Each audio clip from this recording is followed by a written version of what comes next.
Get a tight grip on those handlebars, as we have a quick-fire review of the motocross mayhem known as Excitebike on the Nintendo Entertainment System. Having been released so early in the console's life cycle, the game had a very staggered release schedule around the world. First, it was released in Japan in 1983, then in North America in 1984, and finally, Europe in 1985. The game actually became so popular that it's considered one of the best-selling titles on the NES in North America. Its popularity also had it converted to a two-player version to be included in Nintendo's Versus system, an arcade cabinet with two-player NES games. So, can an over 40-year-old simplistic racing game still hold up in this day and age? Let's see.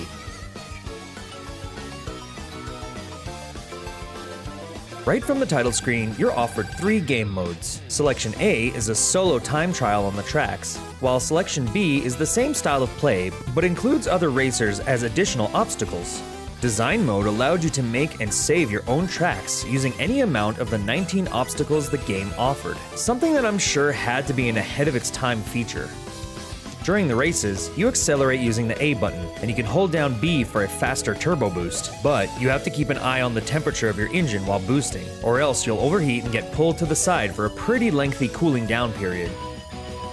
Most obstacles are jump hills in a variety of steepness and length. As you take these jumps, you'll also have to use the D-pad to lean back or forth to line your bike up with the terrain.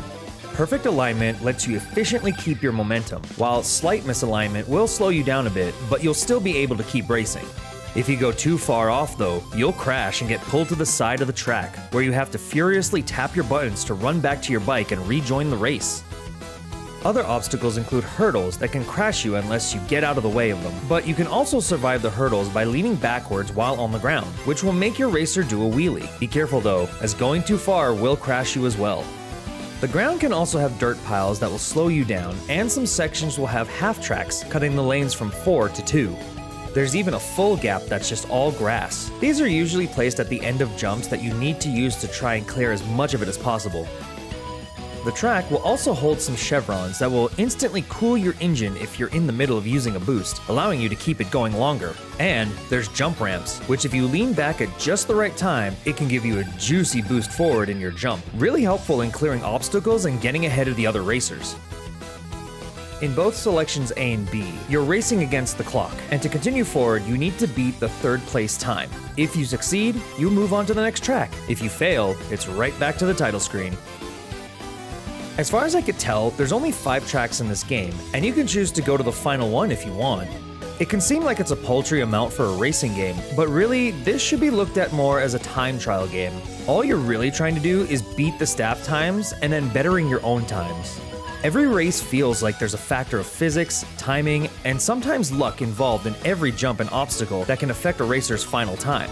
The 5 tracks alone could hold the attention of a perfectionist for hours. Tack on top of that the added replayability of design mode, where you can create your own tracks, take your game cartridge to your friend's house, and watch them suffer your evil genius.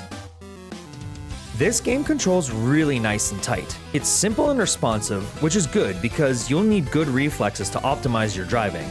Any crashes I had were almost completely self-inflicted, usually from a bad tilt on my part, or possibly just bad luck on where I landed. Let's not forget the other racers in Selection B as well. They can get in your way pretty frequently, but that's really kind of the point of this mode. Along with the great controls, the game moves very smoothly, and physics feel consistent. It shouldn't be too much of a surprise though, because guess who designed, produced, and directed the project? None other than Shigeru Miyamoto himself. And later on, he would take this game engine and apply it to develop Super Mario Bros., making for smooth action in that game as well. The gameplay of Excitebike gets an 8 out of 10.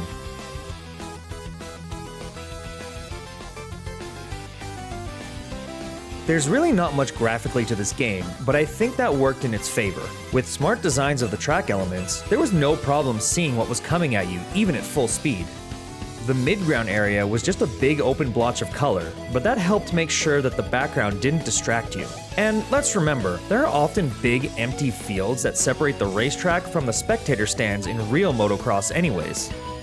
Considering this was made in a low-count pixel era, the racer models are actually quite detailed. They looked exactly like a motocross racer should look like. Slap a few other colors in, and you got a whole race ready to go. The graphics of Excitebike get an 8 out of 10.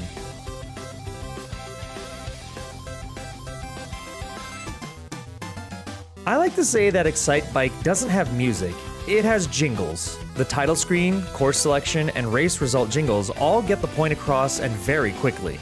As for sounds, there's not much else needed other than the engine, the crowd, the crashing, and a couple of noises used in very specific situations.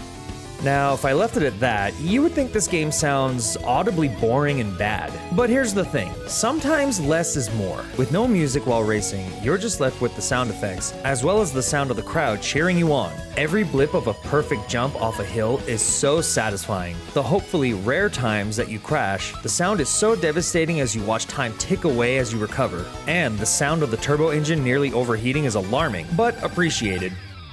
The lack of music doesn't harm this game at all. In fact, I would venture to say it would be worse with music layered over top the motocross sounds. It ain't broke, so don't touch it. The music and sound get an 8 out of 10.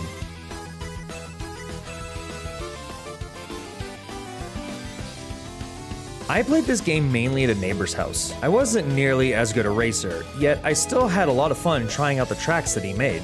I'm not saying this game was much of a teacher per se, but it certainly helped me visualize the effects of physics better. Meanwhile, the aesthetics of the small room his NES was in is something that sticks with me to this day. Not a big enough room for a bed, but enough to fit something like 4 to 5 of us around a CRT screen to game our little hearts out. The nostalgia hit gets an 8 out of 10. As simple a game as Excitebike is, it had enough X factors in it to hold your attention. It helps that it looked and played very well too. It may have been a racing game, but its popularity was likely linked to the same sense of achievements as simple puzzle games like Tetris had to offer.